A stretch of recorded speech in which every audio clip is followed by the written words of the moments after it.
พวกนี้กินนี้ให้หมดกันแบบเลือกฝากไอ้ทำ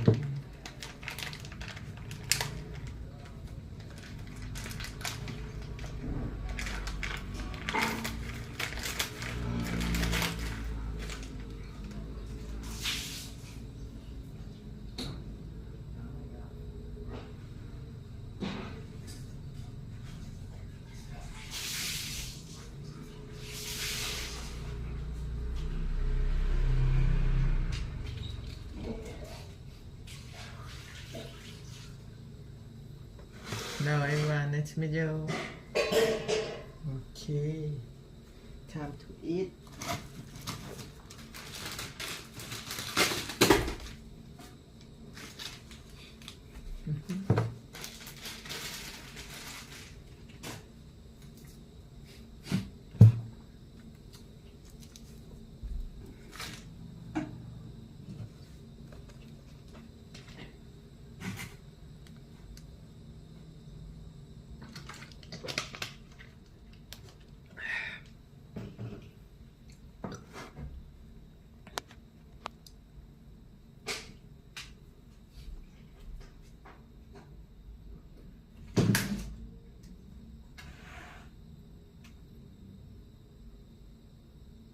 $59.97มีดจะไหนครับเราลืมไว้ตรงนอกตรงนั้นหน้าประตูข้างนอกไปเหรนอกนี่อยู่ในตะกร้าเล็กๆอ่ะเราเอาไปตัดอะไรเมื่อวานเราไปตัดต้นไม้ในตะกร้า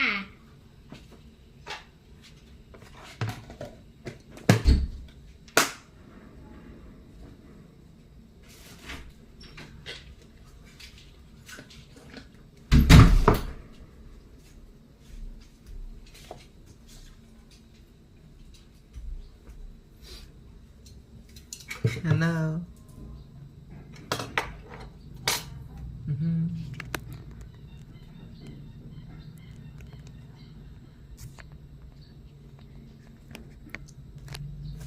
Nice to meet you, everyone.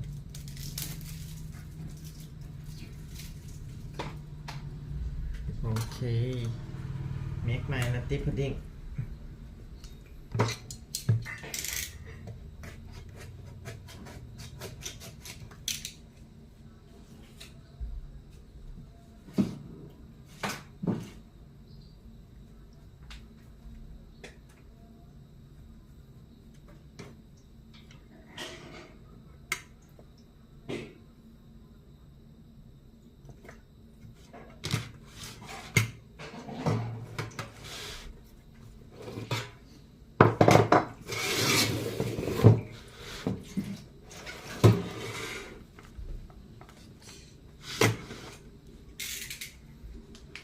อันนี้ใส่ขยะได้ไหมเธออะไรกล่องไม่ได้ต้องใส่ถุงมันเป็นแล้วก็กล่องมาไว้ขายถ้าใส่ขยะนั่นเลอะถุง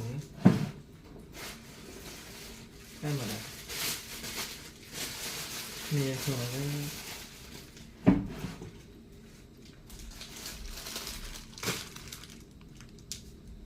ถุงดำเชียร์ก็ใช้ขยะได้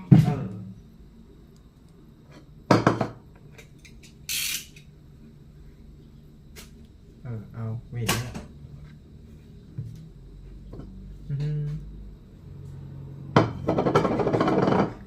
นัตตี้พุดดิ้ง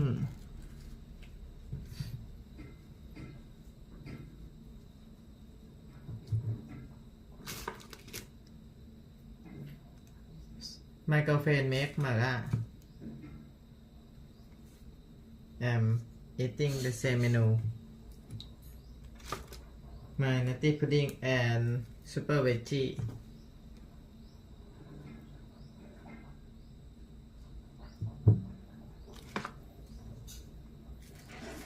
nutty pudding first you put milk and banana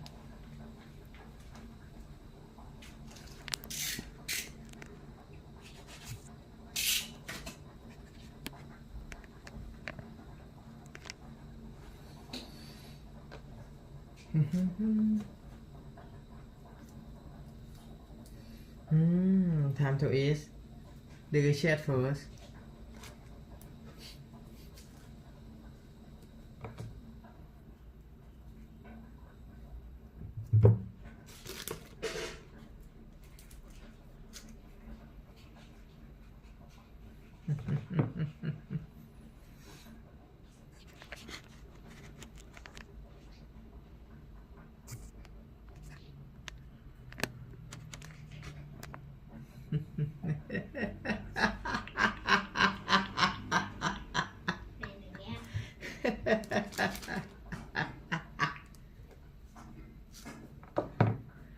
Wow, amazing, right?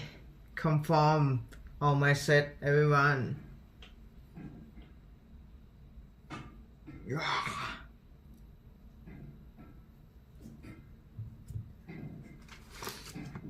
I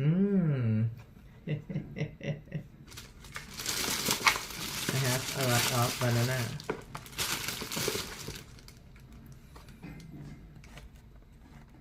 Okay. Time to learn.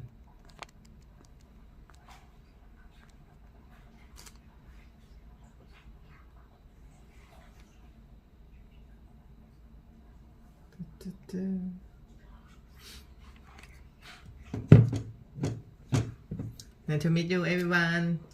Hey, hello. Today is very amazing, and I just enjoy to have today.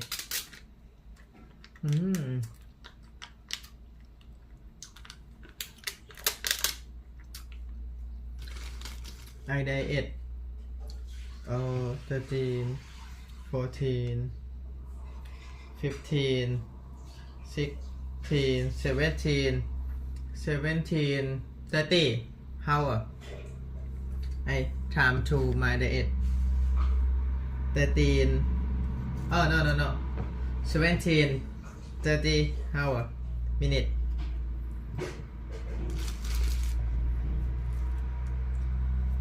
17 hour 30 minute yeah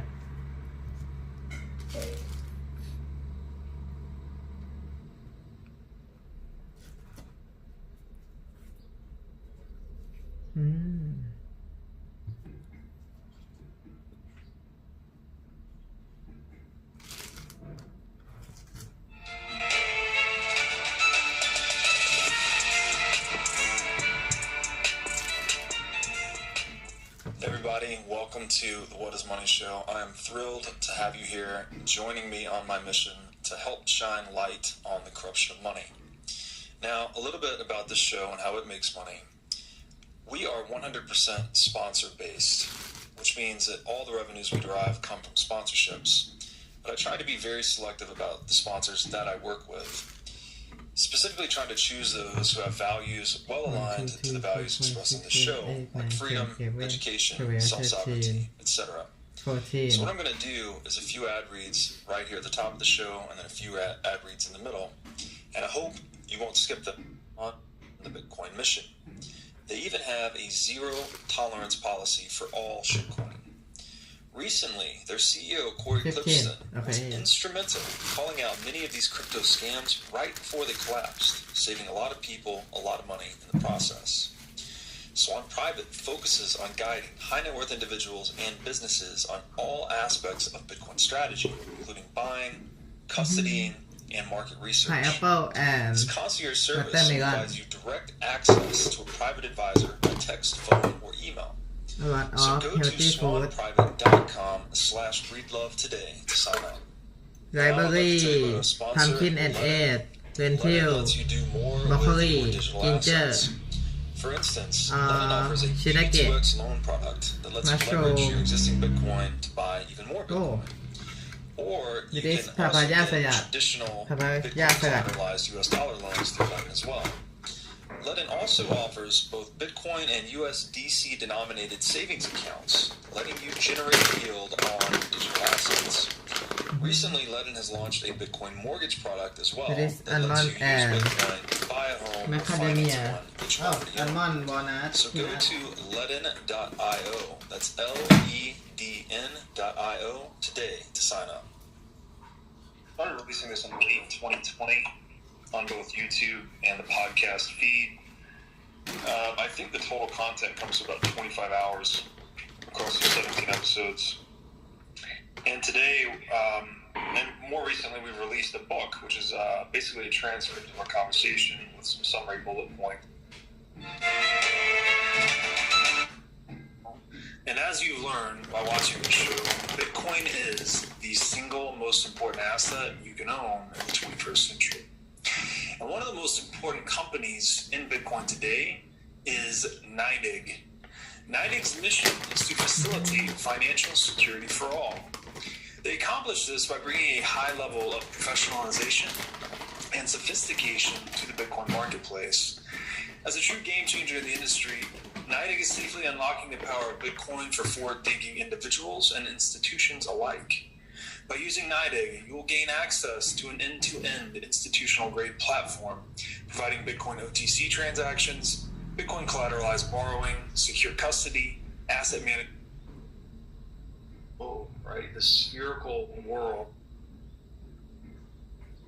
Technologies that are dominating today, they're dominating because they're able to deliver force 43 people. faster, harder, stronger, smarter. So if we ask the question, what is money? Money is the highest form of energy that human beings can channel.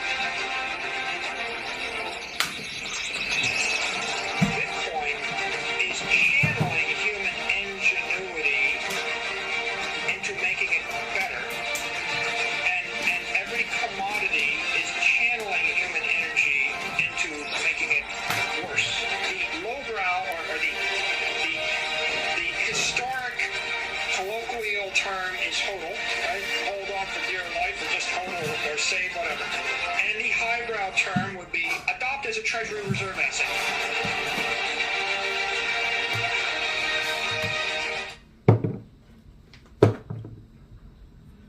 Olive Hey oil. guys, this is Everyone. Robert Breedlove, and welcome to episode 2 of the Sailor series on the What is Money show. So, in episode 1, we covered the rise of man through the Stone and the Iron Ages. So, we went into ancient technologies, we talked about fire, we talked about missiles, and we talked about hydraulics facilitated by water. And now, in this episode, we're going to go a little further in the historic arc of man, and we're going to get into the Dark Ages. We're going to learn how missing one key step along the path of civilization can actually cause us to slide backwards and to regress. And that civilization it's not a guarantee, right? It is something that must be continually pushed forward and maintained across time. And we'll also get into how humanity re-emerged from the Dark Ages, Nice to meet you, 45 people. ultimately into the Industrial Age and the Steel Age, which enabled a lot of very important technologies like cities and aviation and railroads, things of this sort.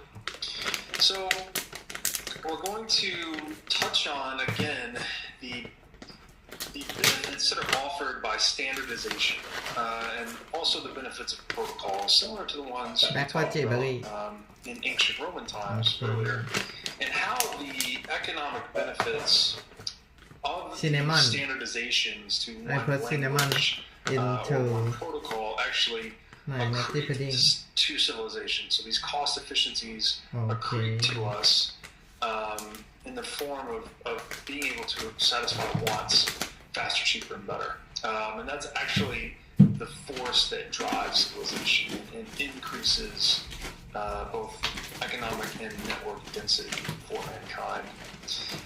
We're also going to talk about how violence and monopolization have shaped the course of history, how violence has been used to extract rents and taxes, how gatekeepers have influenced the course of history, and how monopolies have developed in both a natural and an unnatural way. And then we'll also talk about packaged foods, how much of an influence that had on civilization, enabling us to store energy in a leak-proof container, and also how mankind's ability to eradicate some infectious diseases was such a huge boon to humanity in terms of increasing life expectancy. Life overall.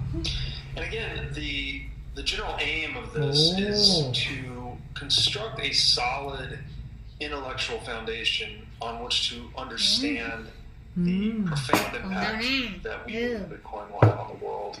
And you can think about Bitcoin, as Saylor refers to it, as an engineering breakthrough, and that for the first time in history, we have technology that is able to store the energetic life force that money represents.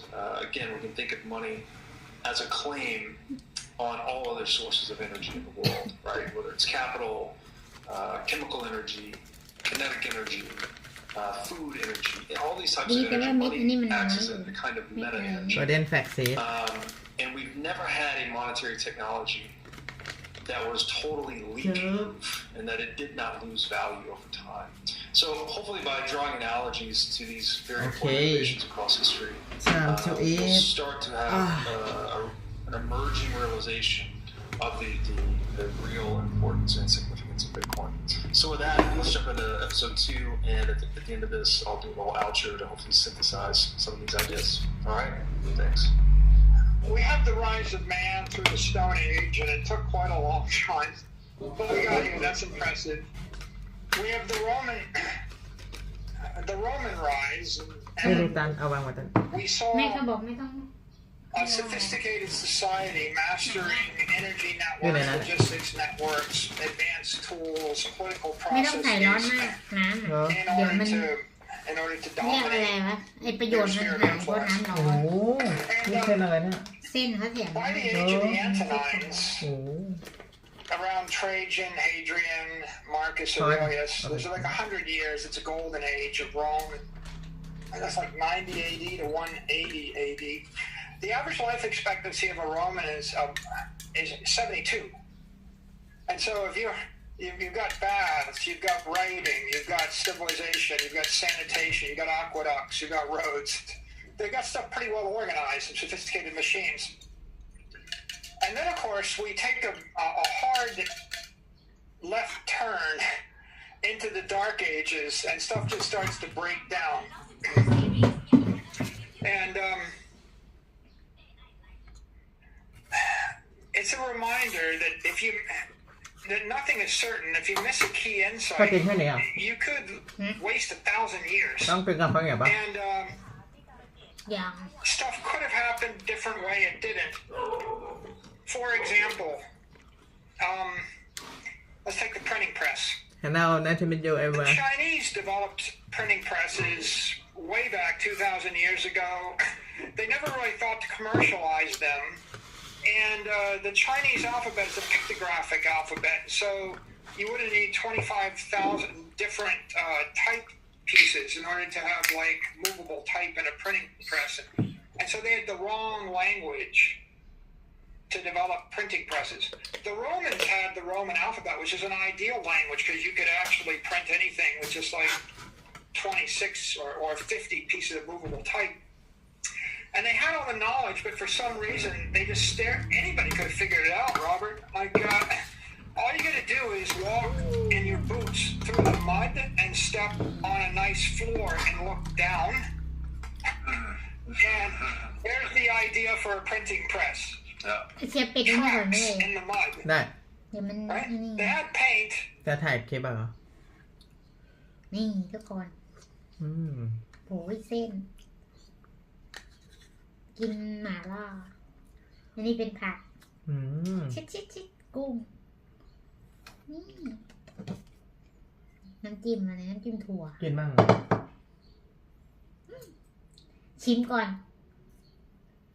โอ้ย ขยมมานี่ดิอยา น่าก กิ กิ น น มากเลย เอา เราใช้ช้อนอันไหนอ่ะ ก็นี่แหละ กินเส้นไปก่อนเนี่ย วางตรงนั้นเนี่ยวางก่อน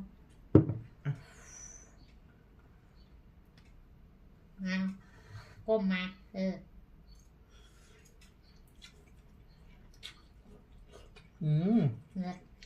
อร่อยปะ เส้นมันเดือด เหรอเส้นอย่างนี้แหละ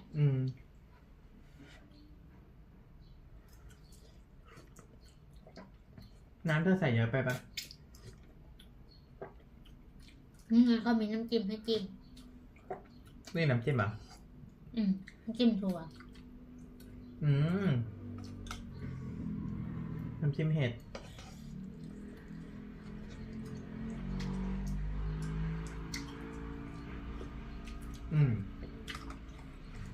ก่อน มันไม่เผ็ดมากเนาะ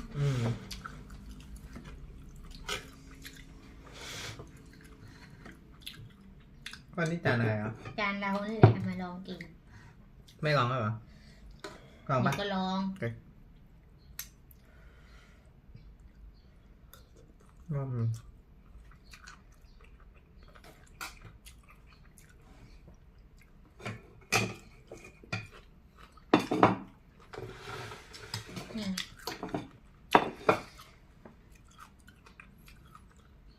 จแล้วอ่ะ They had dyes, and you know they're just so close, and then they don't hit it, and we wait until whatever 1453 or something for Gutenberg to work this out, and we're gonna suffer for 1,000 years. It's amazing to me how certain things can be just right in front of a civilization, and they just won't grab them. Like if you go to St. Peter's Square to the Vatican and you look at that column, that was, I think that used to be, it's now St. Peter's column, but it used to be Trajan's column. And Trajan's column was put up, on the, to celebrate the triumph of Trajan and his wars. And it's a bas relief, a marble relief of the Dacian wars, and it spirals up the column, had a little staircase in the middle of it, a work of art and architecture, and at the top, eventually the Roman Catholics put the statue of St. Peter, I guess. And in the ancient Roman times, that had Trajan's statue on it. And Trajan is standing there in his imperial robes, and he's holding his hand up in the air. And do you know what he's holding in his hand? I don't know. He's holding the world, and it's round, Robert. He's holding the globe in his hand, and this is 100 AD. Fast forward 1400 years, and people think the world is flat. It's like the Romans knew the world was not flat. Right. And if they hadn't ripped his ดีแต่ลูกอันนี้ statue มัน off มี the น้อยเราไม่ชอบ column ลูกอันนี้เยอะ 1,000 years earlier, or whenever they ripped it กระ off เทียมอ่ะ and buried it somewhere, they would have known the world was round. And it's so ไม่ใช่ ironic that you could learn and then forget ที่มันจะเหม็น such a basic thing. เมื่อก่อนเธอก็ทำแล้วก็ใส่จานอย่าง So นี้เหรอ that เธอละ is the อัน possibility นั้น of ซื้อตรงนี้ significant น้ำจิ้มอ่ะ civilizational regression เธอไลฟ์สดอยู่เลย if we ไอ้วันนั้น ignore those learnings that we've accumulated over time. จะมีหัวเกมแก่ And yeah, you can go backwards, and you think, well, we got it, and if we do this, we're going to leap forward into a new progressive era. But if we kill it at a pivotal point, maybe people forget it ever existed, like letting that fire go out. Yeah. I'll tell you another one that blows my mind. If you go to the Museum of the Native American อันนี้มัน Indian เป็นตัวพูด or Native American in Washington, ไม่ D.C., ใช่เหรอ and you walk around, you see there's an entire civilization. I mean, they're pretty much hunter-gatherers. ที่เขียวกึ๊บ And if you want to understand how hunter-gatherers lived, I mean, the American and Native Americans, the way they were when the Europeans showed up in America, is probably your best proxy for เข็ม what the Paleolithic man was, I guess. But amongst all the artifacts they gather, if you walk around, you eventually find a pottery wheel. อันนี้อร่อยอยู่ And the pottery wheel, it's a wheel in เขียว stone, กึ๊บ and it's มา got a beautiful piece of pottery. And the sign says, glowingly, yeah, Native Americans had very sophisticated pottery, and they knew how to mold clay, and they used this pottery wheel to do it. And I look at the wheel, เดี๋ยวเราไปเอาช้อนให้เทีย and I think, ช้อนเทียนนั้นมันรู้กระเทียม for 5,000 years, nobody in the entire continent thought to take the wheel and turn it this way and roll it. Right. Like, they knew a wheel. They knew a wheel was useful. Yeah. I give you the wheel, Robert, but they never invented the wheelbarrow. They เข้าปาก never ได้อย่าง invented เงี้ย the เทียนไม่ต้อง wagon. เอาไปตัก There's มา no เติม rolling stock anywhere in America. Incredible. And, you know, and so you're like, think about the consequences of that insight. Like, how is it possible that not a single person in the entire continent ever thought they might want to turn the wheel this way, up? Right. But it's such a profound idea. Right. And yet, you can go 1,000 years and not get that idea. Do you think there's any modern examples that jump to mind that's something that's maybe glaring at us in the modern age that we're ignoring, or something that maybe we've forgotten or we're no longer respecting? ไม่รู้พ่อกินบ้าง Robert, the blockchain and Bitcoin is a wheel. It's I can use this stuff if I turn it this way, you know? It's like I take a couple of, they're not complicated ideas, you know? Public, pretty good privacy, private key encryption, hashing, Right. you know, like, no one of them on its own. I mean, they've all been sitting there, and someone says, well, what if I just ลืมซื้อน้ำจิ้มสุกี้ do that with it? I start this fire, and I rub two sticks together. Or maybe I just never think to rub two sticks together. This calls to mind your example of the Roman hierarchy as well, that because everyone knew they were being watched, right, it maximized their accountability and therefore their performance and competence. The Bitcoin network's sort of the same. You have all the nodes and miners looking at one another's activity to make sure everything's above board all the time, right? It's instantly auditing itself constantly in real time. And you could say, right, the Romans were healthy as long as they kept tension and dynamism and this incredible competition in their ecosystem. And when they lost it, they lost their edge.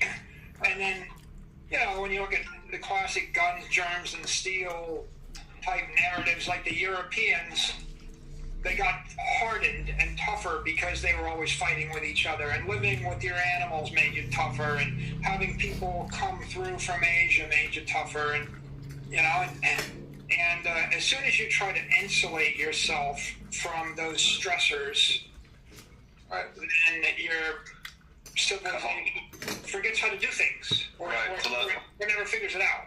Right. Taleb calls the stressors are the information, right? So you're actually cutting yourself off from the information flow that's driving your adaptation. So, yeah. So one way or the other, we meander through that, but it strikes me that didn't have to last as long as it did. Life expectancy plunges down to 30 years from 72 years. And in a world without technology, if you don't have aqueducts and sanitation and rules, like don't bring your horse into the middle of the village because he's going to crap all over everything and going to get sick, right? In the absence of all those orderly rules, then you have just a degradation of the human condition. And we started to crawl out with the Renaissance, and like what's interesting there, I think, is if you look at all the great cities in the world, all the great cities grew as nexus, as the central node of an empire. So Rome was the nexus of an empire. Carthage was the nexus of an empire. When they lose their empire, กินเต้าหู้แห้งที่เป็นไง they collapse. The only way มีอีกปะ you generate enough money นี่ไงก็ to ตัดคน make ละ a ครึ่ง great city, but you have to scrape a tax off of all the energy, all the commercial value in a large เป็นไง place. A fisherman cast a wide net to capture the fish. That's your empire.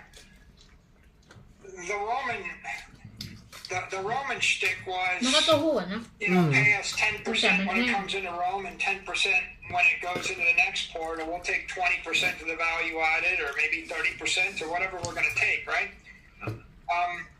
If you go into Venice เนี่ยเฮีย and you look around the Grand Canal, you see all these plazas, they're all just warehouses.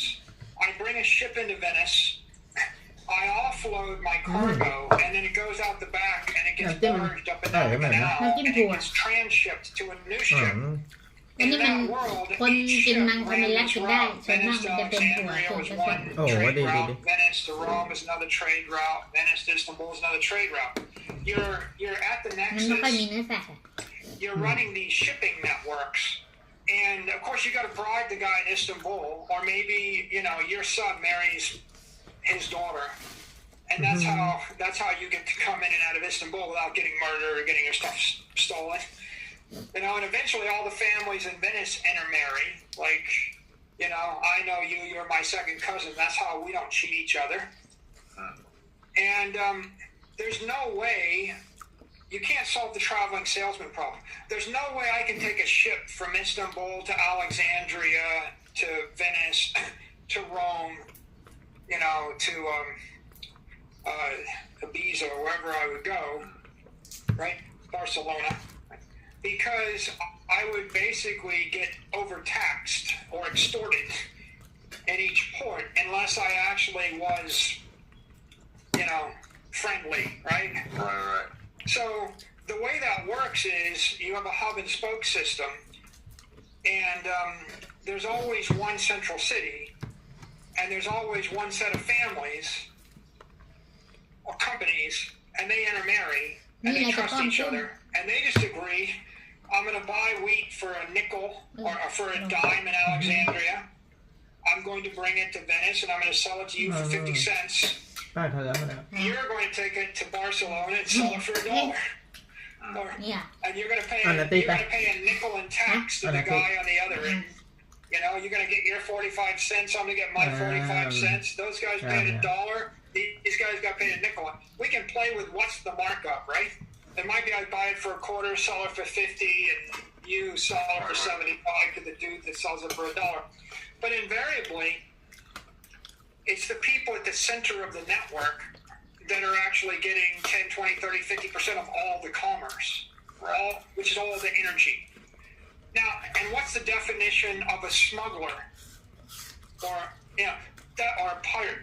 The definition of a smuggler is someone that doesn't want to give me half their stuff. Right. So, how do I stop that? I have to have a navy that goes to kill them. So you have the Carthaginian navy stopping smuggling so they can tax half the stuff. And that's why Romans can't. Carthago delenda est, right? So is it like Pliny the Elder or Cato? I forget which one said, in every speech he gave in the Senate, for 20 years. Carthago, Delinda, Carthage must be destroyed. Why? Because two people can't shake down the same guy and half his stuff. There's nothing left. If I take half your stuff as a tax, I can't, it's like the tax wars. Yeah. The Carthaginians are taxing the shippers and the Romans want the money. So therefore, the Romans must defeat the Carthaginians. Now the Romans tax you, then they fall, and the Venetians rise. Now the Venetian navy controls the Med. Then you've got, you ever go to Venice, there's this great Renaissance painting, the Battle of Lepanto. And the Battle of Lepanto is when the King of Spain allies with the Pope from Rome, the head of the Roman Catholic Church, and with the Doge of Venice. And those three navies fight the Turks, the invading Muslims from Istanbul, and they beat them. And it's the triumph of Christendom. But it gets you thinking about why were they all killing each other in the first place over the Med? And you realize it's because they're fighting over control of the mercantile network. Right. And then the next interesting observation is, you've heard the word Roman Catholic Church, right? You ever heard the phrase Venetian Catholic? I don't think so. There was a time when the Venetians terminated the Catholic Church in Venice.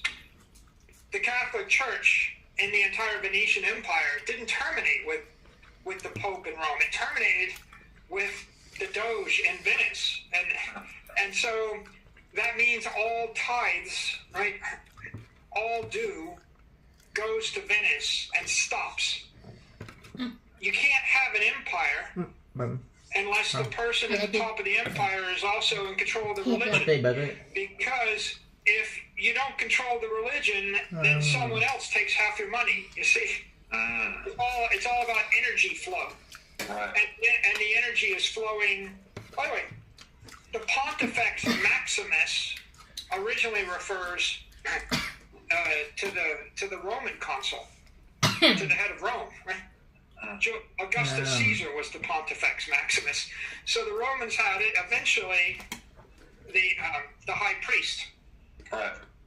So the high priest, the Roman consuls were the high priest of Rome for 700 years. If you're elected general, you're also the priest. You run all the religious ceremonies. They didn't separate those two. And so the church and the mercantile empire and the power to tax migrates from Rome to Venice. น้ำมันมันติดมือนาน When did Venice start to เราล้าง decline? หลายรอบ When they lost control of the น้ำมันที่เราไป church. มันหก At เดื the อน end of the day, they start sinking because you can't afford to maintain those buildings. You can't afford to maintain 100-story buildings in Manhattan unless you're at the center of a financial empire. Right. I have to basically buy your bonds for 68 cents on the dollar and sell them at 82 cents on the dollar. Cut the difference. Right. There are a lot of securities on Wall Street where there's only two market makers. There's the one bank and the other bank, and they trade with each other. And if you're buying at the bottom, or you're buying at the top of the spread, and you're selling at the bottom of the spread, and the spread is 2%, Robert. And so if I turn over $1 billion worth of bonds, I'm paying $20 million in commissions, and there's a monopoly there. And the $20 million is just flowing into what? It's flowing into the building. And my buddy works for that bank, and I work for this bank, and we drink together, and we just kind of joke about the 200 basis point spread. Interesting. So it's these groups sort of competing to be the head gatekeeper in a way, right? But to preserve that gatekeeping, it's intimately connected to the church control of religion, I guess you might say. So does this somehow connect the actual connections between money and religion? Like even today we have In God We Trust on the U.S. dollar bill. It takes us to the Reformation. By the way, if you go to Amsterdam has the City of Canals. It's a big distribution.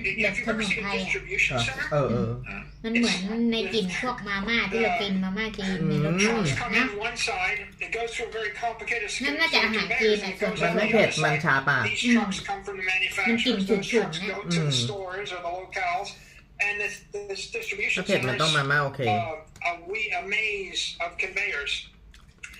Amsterdam's that, but it's that for barges before we have machines.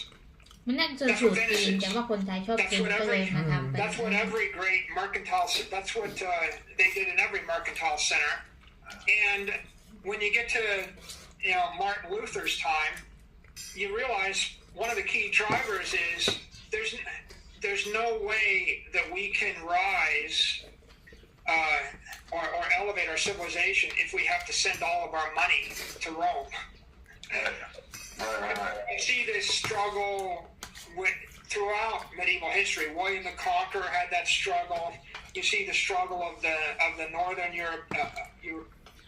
European German nobles, and then of course it punctuates itself with Henry VIII, who eventually forms the Anglican Church. So he could be the Pontifex Maximus.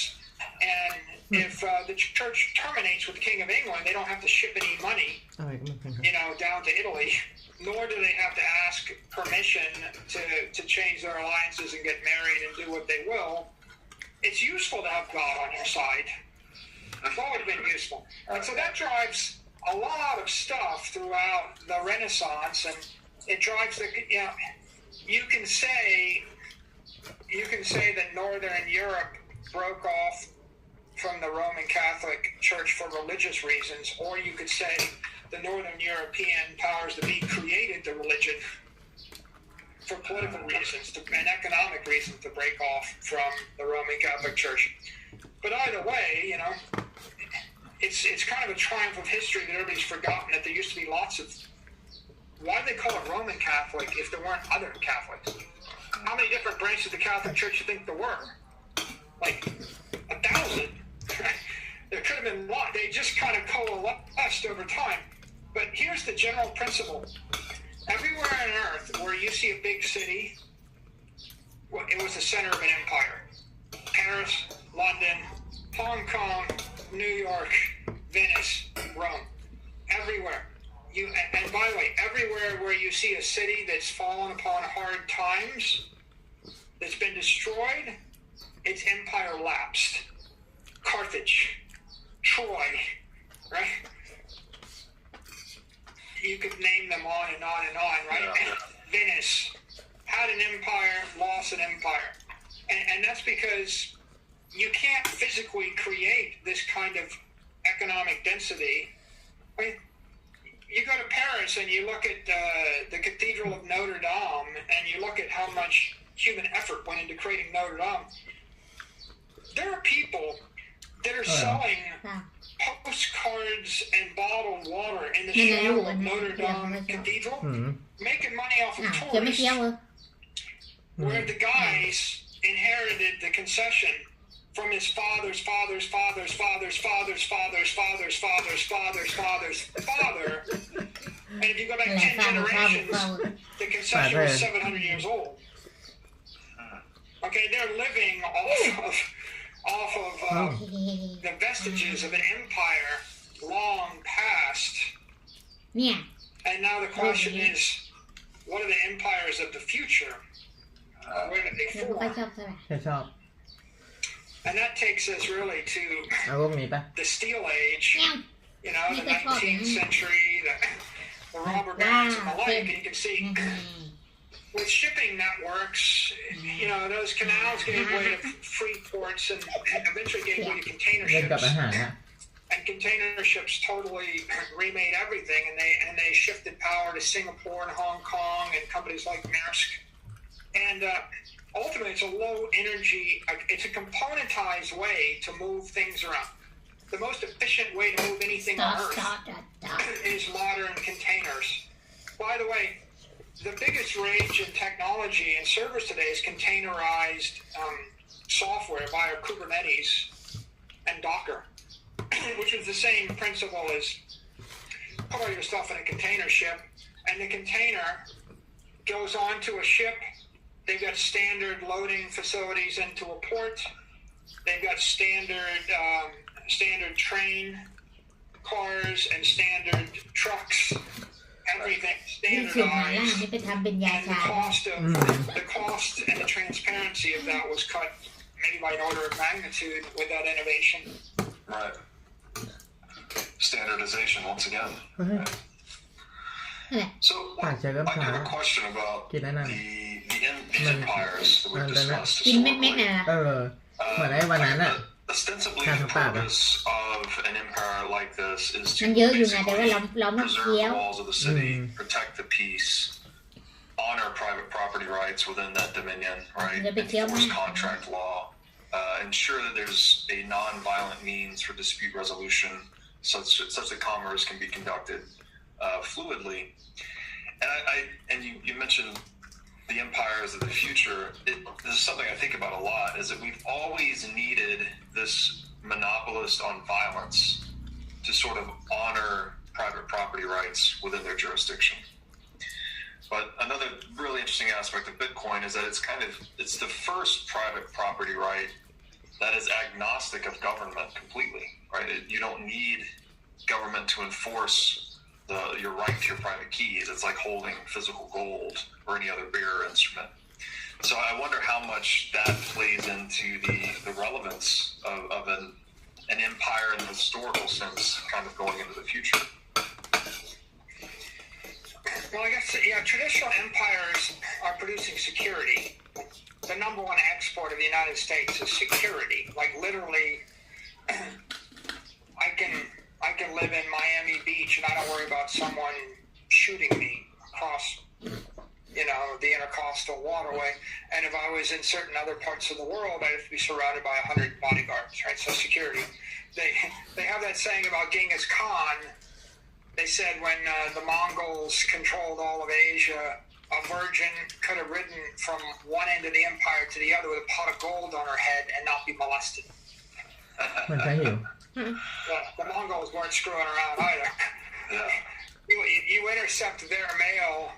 If anything gets stolen, anybody gets hurt, they show up with an army and they murder everybody for 100 miles in every direction. ขนาดเราไม่ได้กินเรายังยาชา Don't F with the system. Right? Now, most of these empires, they generally provide this kind of security for their citizens. Not always for the non-citizens or the aliens or the slaves or the whatever, whoever's. ไอ้ผมมาม่านั่นเขาเอาไอ้นี่ตำแล้วก็โรยเป็นน้ำมากก็กินก็ชา โอ้โหไม่ไหวเลยนะ Bitcoin is ไม่ a ชอบเลย security, เข็ดเลย and Bitcoin's number one value proposition is security. It's security of energy. จะได้จำไว้ว่า Right? ไม่ If กิน energy มา is ม่าจีนแล้ว translated to money, and money is translated to Bitcoin, and it's stored in the Bitcoin network, you're securitizing your assets, in a cloud behind a wall of ลูกใหญ่มีเม็ด encrypted energy. And in that regard, it provides an important right and empowerment to the individual. It hasn't quite addressed the physical security element, right? When we actually come up with something that will surround your person with a field of บอกทาปากคุณหนู I guess repulsive อย่ากินมากมัน energy, นี่ your own soul field. มันอ่ะ มันชาปาก Right, then you will accomplish the Hey, same now, thing in the physical domain that Bitcoin does in the virtual domain. But having, if I secure your life force, right? Money is energy, is life force, is money is power. If I secure your power,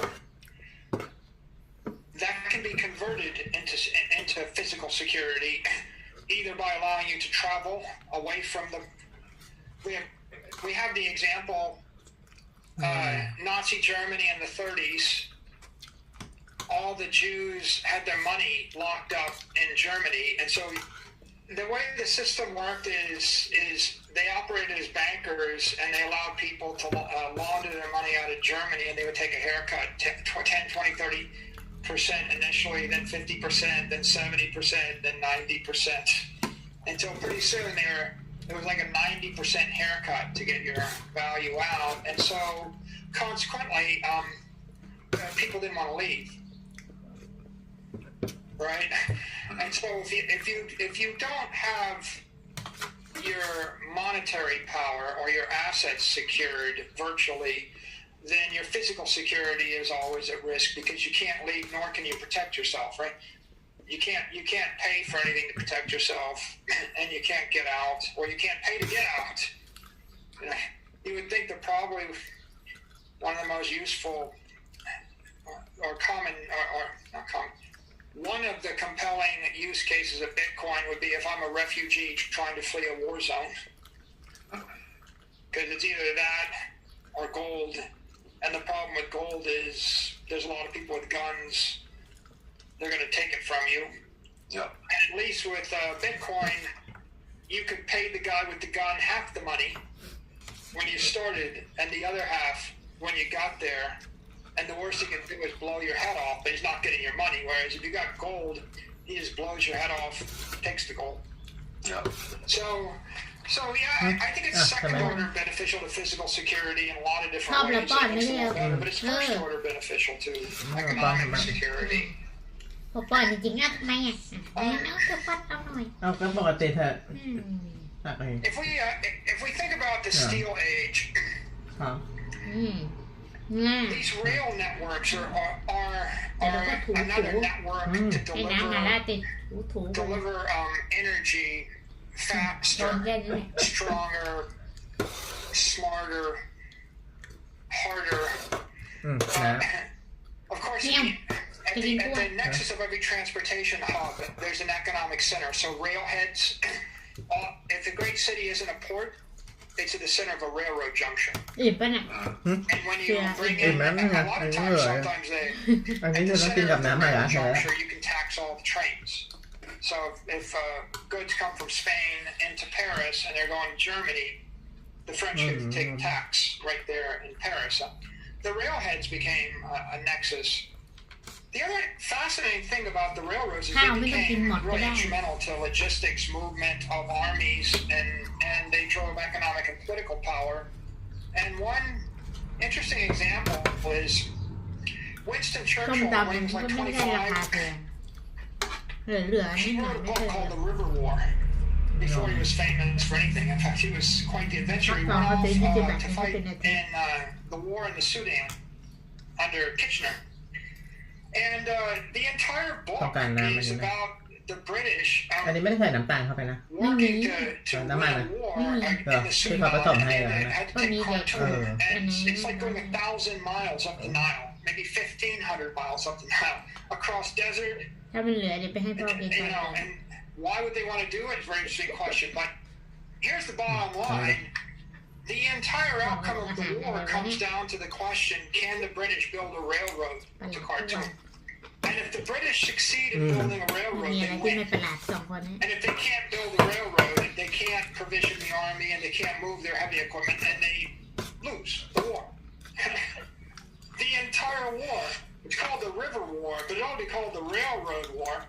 It's just about building a railroad across a desert, and at the end of the day, as soon as the railroad arrived, a bunch of guys with explosives and Gatling guns showed up.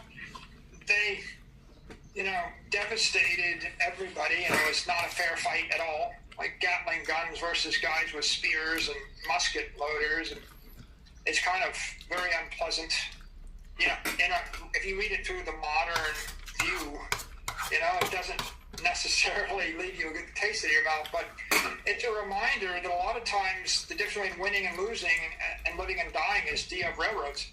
I think there's a similar story in the American Civil War. If you look at the way railroads functioned, and even the conquest of the continent, right? The Union Pacific Railroad, and once the railroad crossed the continent, it's manifest destiny. The United States was going to dominate. Without that railroad, was it 1,000 times more expensive to move stuff overland? Right. Yeah. Like, Google is, they're very good at saying, we don't do anything else that's going to be 10x or 100x better. So that's a Silicon Valley trope. don't bother to do it unless you're going to have a breakthrough that's 100x. And well, all these things were 100x better. But a railroad, you take for granted, could be, I give you 5 tons of stuff, carry it from New York to California, count the amount of energy it's going to take you. Now put it on a railroad car. Try again. You think that's not faster and stronger? ขอให้มันมีผลไม้อะไรได้หน่อย 1,000 times stronger? Something like that. Orders of magnitude. And that takes us to John D Rockefeller, right? And before Standard Oil comes along, people are actually hunting whales. They're getting in wooden ships, chasing around the Indian Ocean to kill a whale, boil down his blubber, make kerosene, and burn a lamp. Not a very efficient way to gather energy. So then along comes oil, and oil is 1,000 times more efficient way to get energy. And what Standard Oil was it was first an energy producer, but it was also an energy storage device. It's a battery, right? Because the best way to store energy is put it in a tank. It was also an energy network. Standard Oil, they bought up they didn't actually buy the fields, they bought the refineries. They refined the oil, they stored the oil, they bought up all the tanker cars, they bought up all the tanker ships, they locked down all of the networks, and they basically had an energy network. They actually had guys driving around with carriages to deliver, their energy to every single retail store. They had retail distribution. They would even give away the furnaces to sell the energy. They did a Jeff Bezos thing. Amazon Prime. People think Jeff Bezos invented it. He didn't invent it. If you read the biography of John D Rockefeller, Rockefeller invented it all. He did it all. He gave away the razors to sell the razor blades. Yeah. He's the first guy to realize that, by the way, that ถ้าไม่มีหนวดเลย you have to form you have to form some kind of understanding of scarcity. If there's no scarcity, there's so much volatility. ถ้าผมขาวอย่างเดียวอายุไม่มากแต่ถ้าหนวดขาวไปด้วยแย่ไม่ดีมากเลย destructive. So you had the world's first serious energy network there, and it's such a powerful network that 100 years after Rockefeller's dead, those companies still are $1 trillion. Right? They're still instrumental. What does that mean? That you said that Rockefeller realized he had to institute a cartel in order to, I guess, impose scarcity on the market, such to offset volatility. Can you elaborate on that? Booms and busts. Like people would. You talk about scarcity. The problem of using a commodity as money is when the price goes up, people produce too much of it. Supply goes up, yeah. Well, so it was a very inefficient industry with massive volatility, and so he consolidated it to drop the volatility so that they could standardize every component along the way. Interesting. So that he could drive to a lower energy level. Right? I mean, a more efficient energy system. And I mean, ultimately, right, if you want to look at the human condition, you ever get on one of those rowing machines and you row as hard as you can for an hour, and a kilowatt hour, it's hard to come by, and then you start to think, like, if I rowed all day long and I was an Olympic level rower, I think the sum total of my effort is like 29 cents. Like, if you calculate, the value of all of your human effort and modern energy costs, a quarter. Some people couldn't do a nickel worth of work, right? And you think about where we got to, and we got through to that by channeling this energy. And it must be, again, it's 1,000x, 10,000x energy. In fact, just a general theme you see everywhere where there's an explosion of innovation, an explosion of vitality. Somebody tapped into 1,000x more energy or figured out how to deliver the energy. So oil was originally, it was all about kerosene and lighting and then heating, and then of course the automobile กำลังดี shot it ตอนแรก up นึ by ก a ว่ามันคือ factor of มันอยู่ 10, ข้าง and ล่าง that was เข้ the มข้น killer app. ตกตะก่อน But if you go on and อ้าว into โค some เล other ก่อนชิม industrial โคเล era robber baron type networks, here's an interesting one: Kraft, Hershey's, and Post cereal. They're technology companies. People don't think of it as that. Before they came along, อาหารคนกิน there ก็เหมือ was นกัน no มาก breakfast.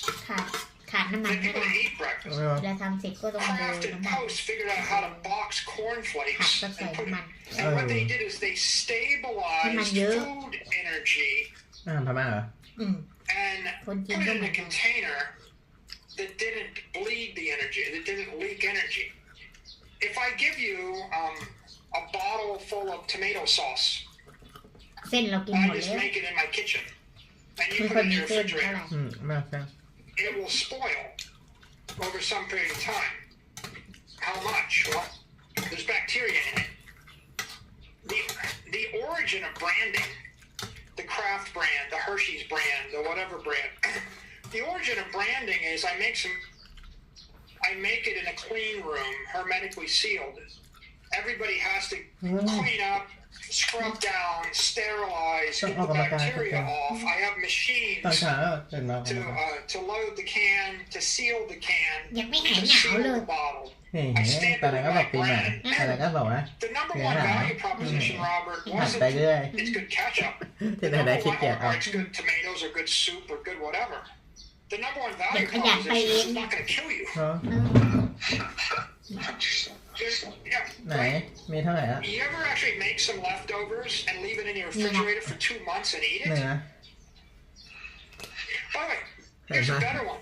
Why don't you make something in กาง your เกงในมี kitchen โบด้วยนะ and then leave it in your closet for 2 months without a refrigerator? Because they didn't ไม่ have ไงปิดไว้มันก็ไม่ refrigerators. มีละเห็นไหม Frozen food came น่ along ะ later. มัน And Marjorie ซ่อน Merriweather Post ใครที่ became ไป like เปิ one ด of the โช richest ว์นี่เห็น women ไหม of มัน the ก็เหมือนคน century. ปกติ พอเปิดเท่านั้นแหละ A, because her father gave her Post ยังไม่ได้ cereal เข้าซ่วม and they were able to stabilize starch in a box at room temperature.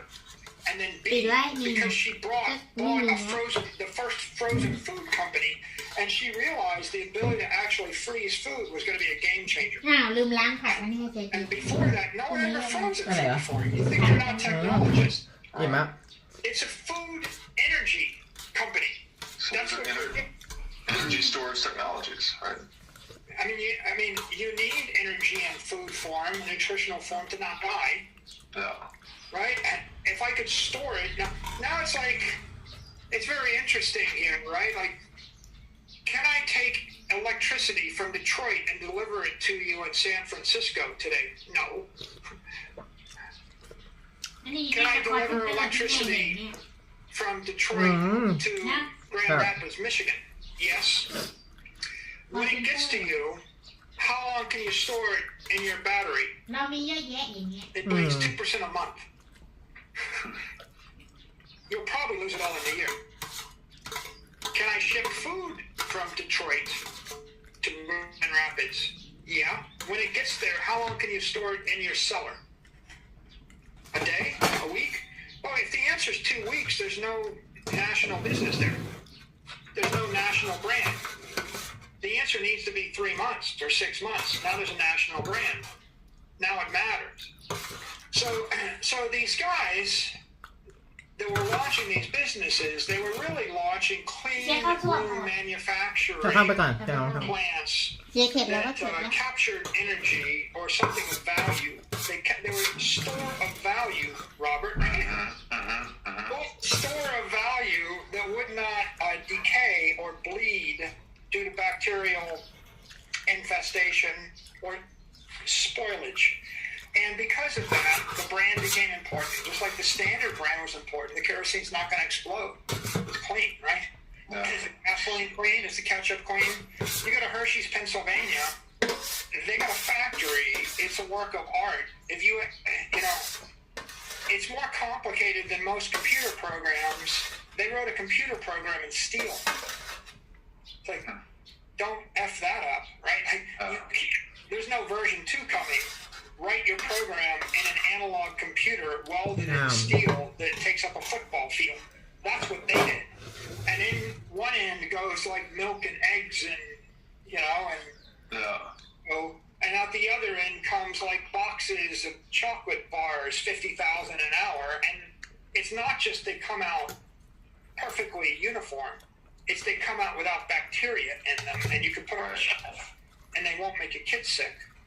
Right. And therein is the rise of all of those CPG companies.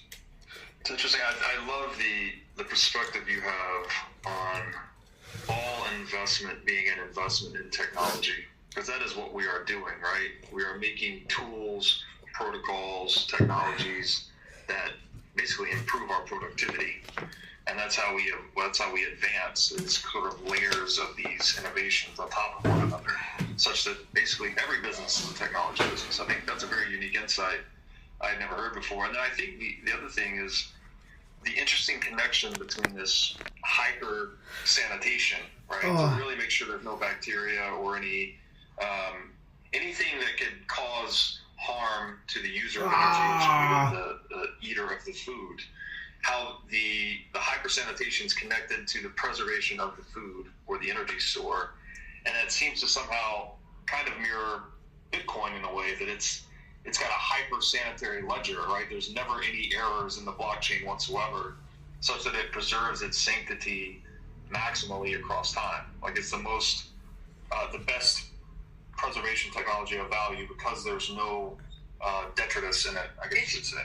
The best branded asset in the history of the world. Right, exactly. Maybe it's the first time someone came up with a way to cryptographically brand a security.